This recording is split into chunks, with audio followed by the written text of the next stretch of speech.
ഒരു ദിവസം നമ്മൾ ഇഡലിക്കോ ദോശയ്ക്കോ ഒന്നും അരച്ചു വെക്കാൻ വിട്ടുപോയി, അല്ലെങ്കിൽ നമുക്ക് സമയം കിട്ടിയില്ലെങ്കിൽ നമ്മൾ പേടിക്കണ്ട. ഇതുപോലെ ഒരു അരിപ്പൊടി അട പെട്ടെന്ന് നമുക്ക് ഉണ്ടാക്കിയെടുക്കാം. ഇത് നന്നായിട്ട് മൊരിച്ചെടുക്കുക, നല്ല രുചിയുള്ള ഒന്നാണ്. അധിക സമയവും വേണ്ടല്ലോ, ഏത് കറി കൂട്ടി നമുക്ക് കഴിക്കാം. ബ്രേക്ക്ഫാസ്റ്റിനോ വൈകുന്നേരങ്ങളിലോ കഴിക്കാൻ പറ്റിയ നല്ല ഒരു അട, അരിപ്പൊടി അട. ചിക്കൻ കറിയോ മട്ടണോ ഏത് വേണേലും കൂട്ടാം. അല്ലെങ്കിൽ വെജുകാരാണെങ്കിൽ കടലക്കറിയോ ഉരുളക്കിഴങ്ങ് കറിയോ കൂട്ടി ഈ അട വളരെ സ്വാദോടെ കഴിക്കാം. Cook with Sophie, sharing 40 years experience. 1 cup വറുത്ത അരിപ്പൊടി. ഇത് ഇടിയപ്പം പാലപ്പം ഒക്കെ ഉണ്ടാക്കുന്ന നൈസായ അരിപ്പൊടി. 1/2 കപ്പ് തേങ്ങ ചിരകിയത്. 2 സവാള. ഇത് ഞാൻ ചെറുതായതുകൊണ്ടാണ് 2 എടുത്തിരിക്കുന്നത്. വലിപ്പമുള്ളതാണെങ്കിൽ അല്ലെങ്കിൽ മീഡിയം വലിപ്പമാണെങ്കിൽ 1 മതി. 1 പച്ചമുളക്, കുറച്ച് മല്ലിയില, 1 തണ്ട് കറിവേപ്പില, ഉപ്പ്, നെയ്യ്, വെള്ളം. സവാള ഇതുപോലെ ചെറുതായിട്ട് അരിഞ്ഞു വെച്ചിട്ടുണ്ട്. പച്ചമുളക് അങ്ങനെ തന്നെ.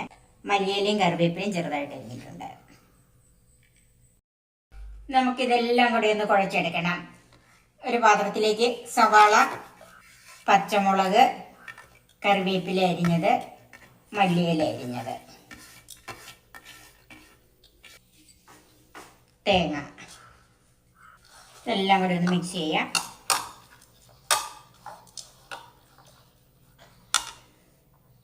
അരിപ്പൊടി ചേർക്കാം.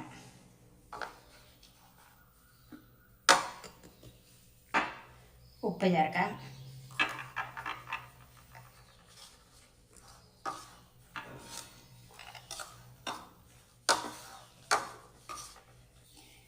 ഇനി ഇത് വെള്ളം ഒഴിച്ചൊന്ന് കലക്കിയെടുക്കണം.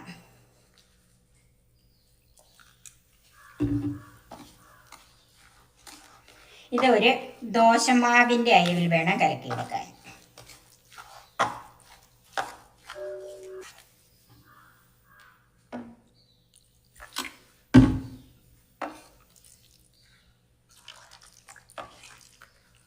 ദോശമാവിൻ്റെ അയവിൽ കലക്കിയെടുത്തിട്ടുണ്ട്. ഇത് നമുക്കൊരു 10 മിനിറ്റ് മാറ്റി വെക്കാം. ഇപ്പോൾ ഈ ബാറ്റർ ഉണ്ടാക്കി വെച്ചിട്ട് ഒരു 10 മിനിറ്റ് അതിന് നമുക്ക് അടച്ചുട്ടെടുക്കാം. ഇത് നോൺ സ്റ്റിക്ക് അല്ലാത്തതുകൊണ്ട് ചൂടായ പാനിലേക്ക് ഇച്ചിരി വെളിച്ചെണ്ണ സ്പ്രേ ചെയ്യുവാണ്. നോൺ സ്റ്റിക്ക് ആണെങ്കിൽ എണ്ണ ഒഴിച്ചു കൊടുക്കണ്ട. ഇനി ഇതിലേക്ക് മാവ് ഒഴിച്ചു കൊടുക്കാം.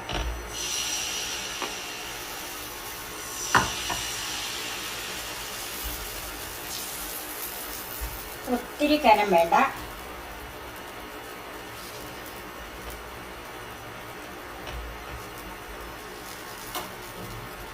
ഒരു ലോ ടു മീഡിയം ഫ്ലെയിമിൽ വെച്ച് കുറച്ച് നേരം ആദ്യമേ തന്നെ ഇത് മീഡിയം ഫ്ലെയിമിൽ വെക്കണം. അത് കഴിയുമ്പോഴത്തേനൊന്ന് കുറച്ചിട്ട് കൊടുക്കണം.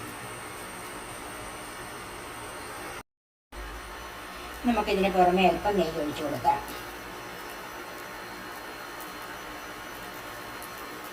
നെയ്യ് ഒഴിക്കുന്നത് ഒരു പ്രത്യേക രുചി കിട്ടാൻ വേണ്ടിയിട്ടാണ് കേട്ടോ.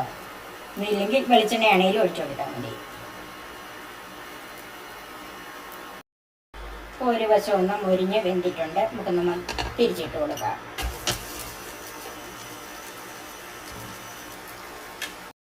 ഇപ്പം മറുവശവും നന്നായിട്ട് മുരിഞ്ഞ് വന്നിട്ടുണ്ട്. വളരെ പെട്ടെന്ന് ഉണ്ടാക്കിയെടുക്കാവുന്ന അരിപ്പൊടി അട റെഡിയായി. നമുക്ക് സെർവിംഗ് ഡിഷിലേക്ക് മാറ്റാം. ഒരു ദിവസം നമ്മൾ ഇഡലിക്കോ ദോശയ്ക്കോ ഒന്നും അരച്ചു വെക്കാൻ വിട്ടുപോയി, അല്ലെങ്കിൽ നമുക്ക് സമയം കിട്ടിയില്ലെങ്കിൽ നമ്മൾ പേടിക്കണ്ട. ഇതുപോലെ ഒരു അരിപ്പൊടി അട പെട്ടെന്ന് നമുക്ക് ഉണ്ടാക്കിയെടുക്കാം. ഇത് നന്നായിട്ട് മൊരിച്ചെടുക്കുക, നല്ല രുചിയുള്ള ഒന്നാണ്. അധിക സമയവും വേണ്ടല്ലോ, ഏത് കറി കൂട്ടി നമുക്ക് കഴിക്കാം. നിങ്ങൾ തീർച്ചയായും പരീക്ഷിച്ച് നോക്കേണ്ട ഒരു റെസിപ്പിയാണിത്. നിങ്ങൾക്ക് എല്ലാവർക്കും ഇഷ്ടപ്പെടും. എൻ്റെ ഈ ചാനൽ സബ്സ്ക്രൈബ് ചെയ്യാനും എൻ്റെ ഫേസ്ബുക്ക് പേജ് ലൈക്ക് ചെയ്യാനും ഷെയർ ചെയ്യാനും കമൻറ്റ്സ് അറിയിക്കാനും മറക്കരുത്. വ്യത്യസ്തങ്ങളായ രുചിയിലുള്ള വിഭവങ്ങളുമായി നമുക്ക് വീണ്ടും കാണാം. ഞാൻ സോഫി കുര്യാക്കോസ്.